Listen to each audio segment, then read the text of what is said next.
Cisplatin is rough. I'm sure there are many other chemos that are rough as well. I've heard of the Red Devil and all that stuff. The nausea I felt was something I can't put into words.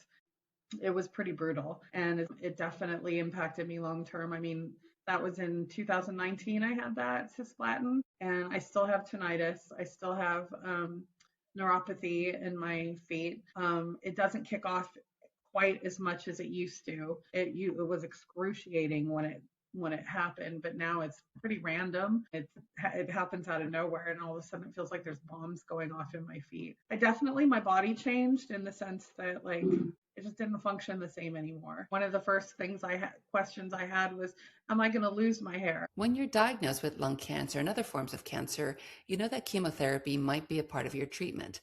It is one of those treatments that most cancer patients fear. There are so many myths. Everyone's experience is different. But what is it really like? For Nichol, who has no biomarkers and has stage 4 lung cancer, it has been her only course of treatment.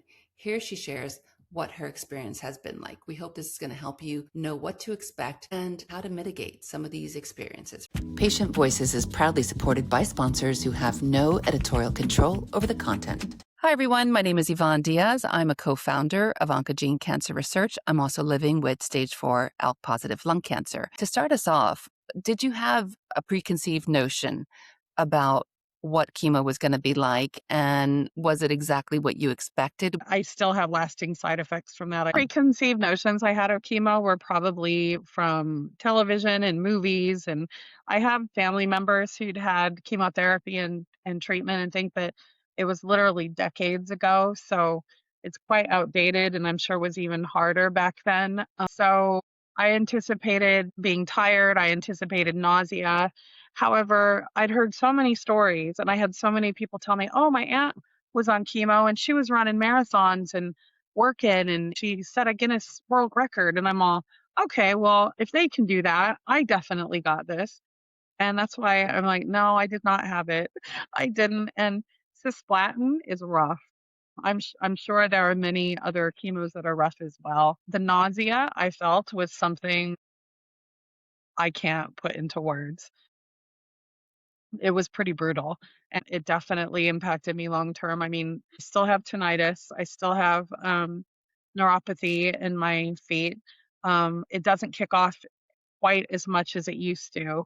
My body changed in the sense that like it just didn't function the same anymore. And even though I have been back to the gym, it's changed in ways I don't really know how to describe. I just don't have the balance and the stamina that I had back then. I'm hoping that will change. I still have hope that it will, but yeah, it definitely had long-term effects, and psychologically it was really hard because I didn't know how to tell people what I was experiencing. I felt like an alien, like I didn't feel like I was in the world. I don't know if I was disassociating somehow or something, but sometimes I would look in the mirror and I couldn't really see my reflection. I could see myself, but I just it must have been some kind of like psychological thing I was going through, because I just remember seeing a blur of flesh color and black eyebrows and some gray hair, and it was rough. However, the carboplatin was a lot easier in comparison. And right now I'm on methotrexate. I have a hard time saying the names of my medications. And that in comparison is a cakewalk. That said, it still has side effects. In fact, I've been on it for a year now, and I don't have nausea, which thank goodness, because I don't deal with that very well. But I can pretty much, I'd say 80% of the time, feel pretty okay. But during chemo week, I need to rest up and just be on my own and let myself go through it and like self-soothe, I guess. But yeah, it's different for everybody. And I would say to people, maybe you can prepare yourself, but prepare to be unprepared, because it affects everybody differently, and also everybody's thresholds and tolerance to deal with pain or anything like that is going to be different. I love I think this is such brilliant advice to get into, because I think there's so many points you've just raised here. Number one is that not all chemos are the same, right? You went in with cisplatin, which is known to have a certain profile and challenging around that. Like you say, there are other challenging chemos, but obviously it has its role in because you were in the curative setting. Sometimes also what I've heard from some other patients is that they can tweak the anti-sickness medications, and getting that right, it's a delicate balance. So I don't know if anyone tried that with you. My doctors have, like, adjusted my medication for certain reasons. For instance, on my chemo on the Cisplatin and the Carboplatin back in 2019, they did have to play with my anti-sickness medicines because it was pretty bad. Like, I felt like the rooms were spinning constantly. After a week, I couldn't take it anymore, and I woke up and I started crying because I didn't wanna open my eyes. I was like, "If the room's still spinning, I'm gonna lose my marbles," and I did. And then with the methotrexate, they have tweaked my steroids to get it right, but they've also changed my dosage too because I've been on it for a year now, and although I'm tolerating it really well, like my liver function's still good, my kidney function is good, I was getting other things, like I started getting sores in my mouth, I started getting weird spots on my skin because my skin barrier was getting destroyed. The issues it's caused my stomach are I won't go into the grim details, but it's been highly unpleasant. But he changed my dosage and my sickness medication, and now I think I'm at a place where I can function better than I have been, and hence I've just started back to work this week because I think I can cope with it. It's amazing. Those are all good points because I think sometimes we're also afraid to report our side effects to our team. We don't want to be taken off these treatments. When you were on the cisplatin, I know I remember you telling me that you had 2 cycles of the cisplatin, and this is quite a brutal treatment. And I don't know if you were reluctant to share how you were feeling because you kind of feel like, okay, it's just 4. I just need to get through those 4. You knew you were going to be going on to the maintenance treatment with the pemetrexate, but it's you don't have to suffer it out. I think there are other options, I think is an important message for people to hear who are going on chemo. It's like, do work with your team, right? If Mm. it's a reality, we will need chemo, whether, like you say, it's your upfront treatment or a treatment later. It's in our horizon. So getting that right is really key. Absolutely, and I can even say now, people I've spoken to even in recent weeks who are new to all of this, who've asked me, "What was it like for you? What did you do?" And, we chat about that, but I tell them constantly, "Tell your oncologist, tell your team, you don't need to be sitting at home suffering the way that you are." I have felt that way. Like, I remember when they took me from cisplatin to carboplatin, I was like, "Why?" And he's told me, "Because your side effects are getting to be too bad." And I was like, "Well, is carboplatin less effective?" And I was like, "I don't wanna change, like, I don't if I lose my hearing, then so be it." I was just like, "I don't wanna have cancer anymore." And he said, "The only difference between carboplatin and cisplatin is that cisplatin had just had more studies behind it, there was still studies with carboplatin, cisplatin just had more. So he put me on the carboplatin and it did the job, it's done the job both times. There is a fear of, like, taking you off the treatment, but also sometimes it's like, I don't know if this is different for people, but I will often look for other things to blame for my symptoms. So, like, I just need to calm down. I just need to suck it up. I just need to roll with it and ride this out. And you don't really need to. Like, if you communicate with your team, they should listen to you. And if they're not listening to you, you need to find somebody who is. That is so brilliant. I love those words. So true and such good advice. Now, hair, that is another thing. Hair and skin, you touched upon both. So, Sure. Funnily enough, and I've heard this is quite common, one of the first questions I had was, "Am I gonna lose my hair?" And some people, when you tell them that or they hear that, they're like, "It's just hair. It's the last kick when you're down already." It's like, "But I gotta go through all this and I'm gonna be bald." It's just more salt in the wound. But I did ask and they were like, "No, you shouldn't lose your hair." I didn't lose my hair completely, but it thinned out a lot. And again, that is just because everybody reacts differently to it. So, what my one side effects someone else might not have, I got. And my hair tends to fall out when I'm on any type of platinum therapy.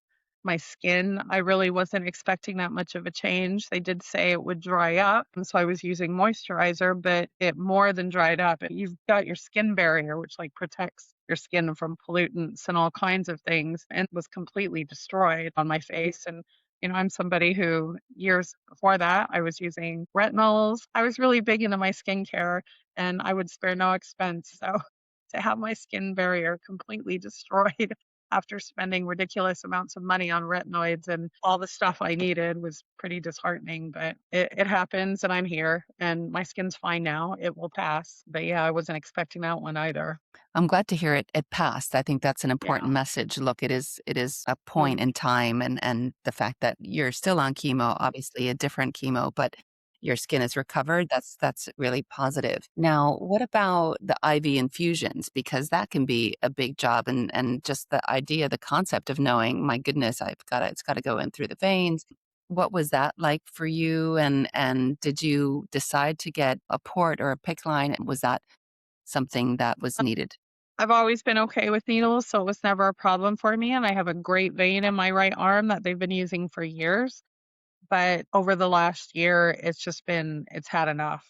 And it was starting to develop scar tissue. So they were struggling to use it a bit. So I asked if I could have a port if it was an option because this was getting to be a bit of a pain.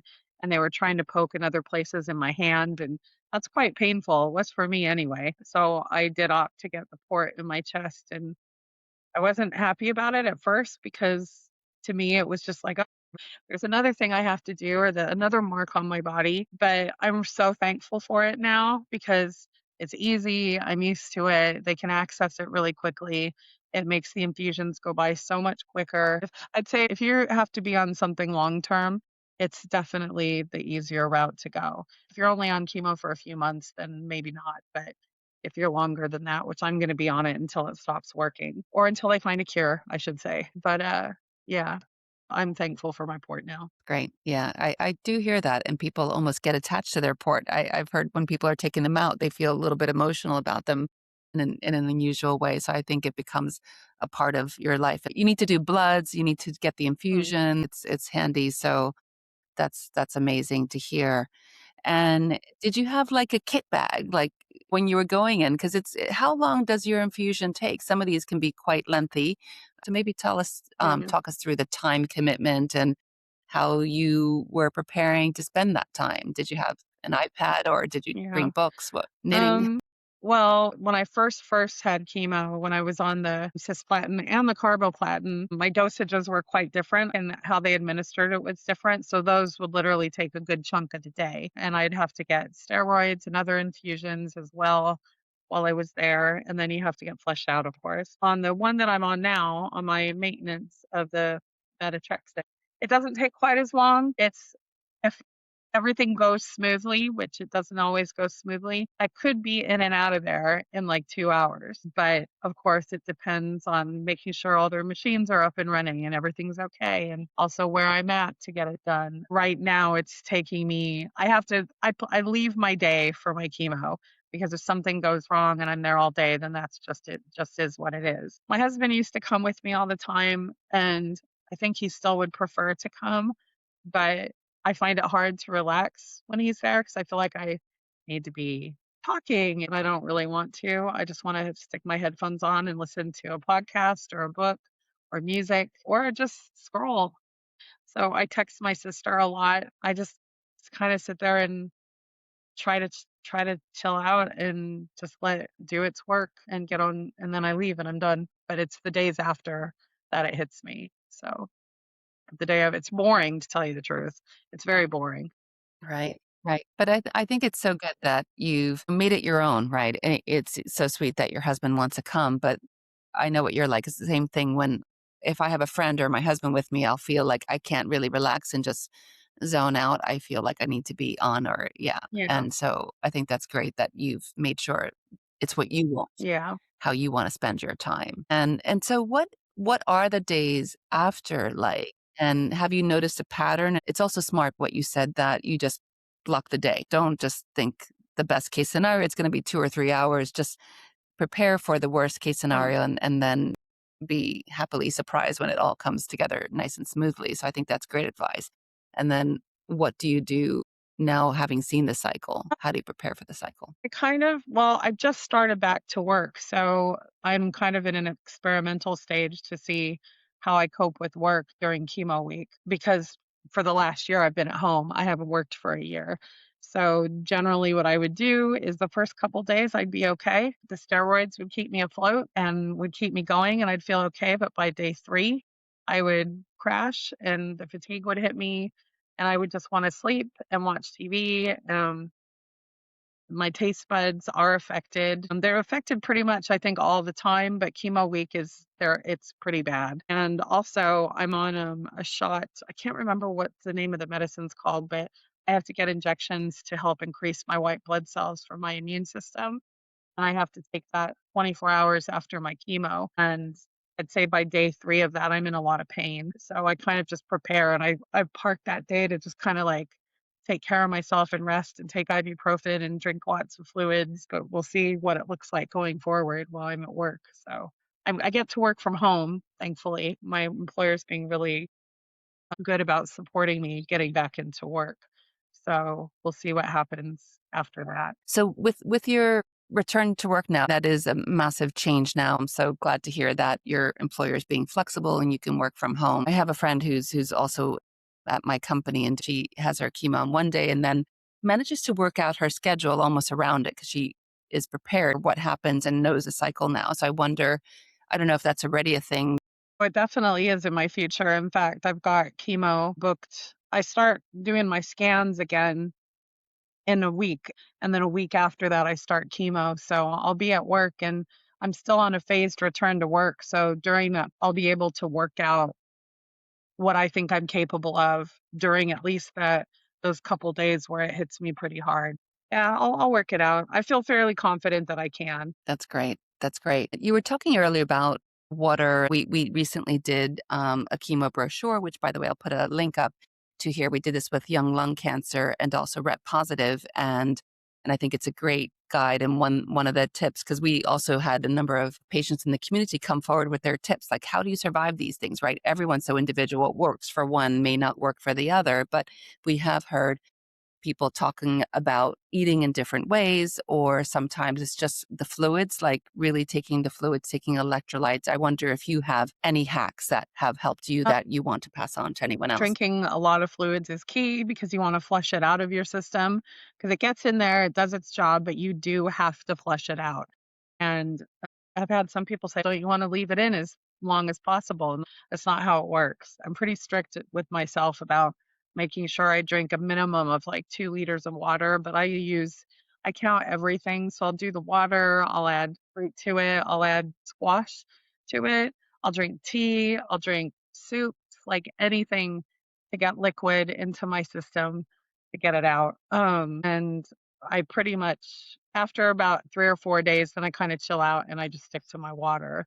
But, I would say that, and as far as food goes, I mean, I feel like that could be such a hotbed because people get quite funny about what they're ingesting and what they're consuming when they're on chemotherapy, which is understandable because I was like that too. And I think there's a lot of miscommunication about what is important, how you feed your body when you're on chemotherapy. And my doctor, initially, when I was on Cisplatin back in 19, my oncologist told my husband, he said, I don't care what she eats, but do not let her lose any weight and make sure she's getting a minimum of X amount of calories. And I was so out of my mind, like on steroids and a huge cocktail of drugs on top of the chemotherapy. My taste buds were a mess. My appetite was a mess. I couldn't eat. And when I did get hungry, I didn't care what it was. I didn't eat very healthy and I did put on weight. In retrospect now, I think because I understand it a bit more, I do think it's important. You need to get those calories in because your body's using a lot of energy. You might be laying on the floor or in bed for 2 weeks, but your body is using a lot of energy trying to process the chemotherapy, trying to, deal with the cancer cells. So you need that energy, but I think trying to stay with what you enjoy what you're able to eat and feels good in your mouth and what you can. 'Cause some people get I had a friend who got such bad mouth sores, she couldn't eat anything. She struggled even to drink through a straw, so she would drink smoothies, like, with a spoon. So everybody's different, and I just think try to eat as healthy as you can, but if you can't, don't skip meals because that's really bad. Just let your body do its work and just feed it and deal with everything else later. Yeah. Also, what I'm hearing is be kind to yourself, Well, right? Where sometimes we have these standards for ourselves. We want to eat in a certain way and the balanced diet. And yeah. this is might not be the moment to try and introduce something complicated, right? There's a Yeah, there's a guy I speak to on Instagram who reached out to me, and he's in the States, and he worries quite a bit about what he's eating, and we were chatting, and he's like, "Oh, I ate really bad yesterday," and I said, "What do you mean you ate bad?" And I can't remember what it was, but I think he said he may have had a sausage or something, and he's like, "It's processed, I shouldn't be eating that," and I was like, "Dude, don't beat yourself up." I'm like, "Eat the sausage. Eat eat the sausage." If you have 1 sausage, it's not gonna Healthy. hurt you. Like, if all you were eating was sausage for 2 weeks straight, I might be like, maybe you should hold back a little bit. Eat the flipping sausage. It's not gonna be the end of the world. That's also great, great advice. So maybe to close, like what would you say to someone who is out there searching for information, about to start chemo for the first time, whether it's their first line or whether they've had progression on oral therapies and now moving to chemo? What would you say to them? Again, just that everybody's response to it is different. Everybody's tolerance is gonna be different, like, what their resilience is gonna be different, and what might affect someone next to you might not affect you. I would read up on it and learn about it and just be prepared. Make sure you've got a comfortable environment and obviously kind to yourself while you're going through it because you are going to go through it. And don't be afraid to tell your doctors like what's going on with you. If you're in pain, if you're dizzy, if you're experiencing anything that is intolerable, you need to tell them because there's adjustments that can be made. You don't have to sit there and be spinning out of control, sometimes almost in your mind, literally with nausea and horrible feelings because you think that's what it is. Just tell them because there's things that they can do. That's great advice. Thank you so much, Nicole. Thank you for Thank joining us. It's been a you. Thank you pleasure. very much.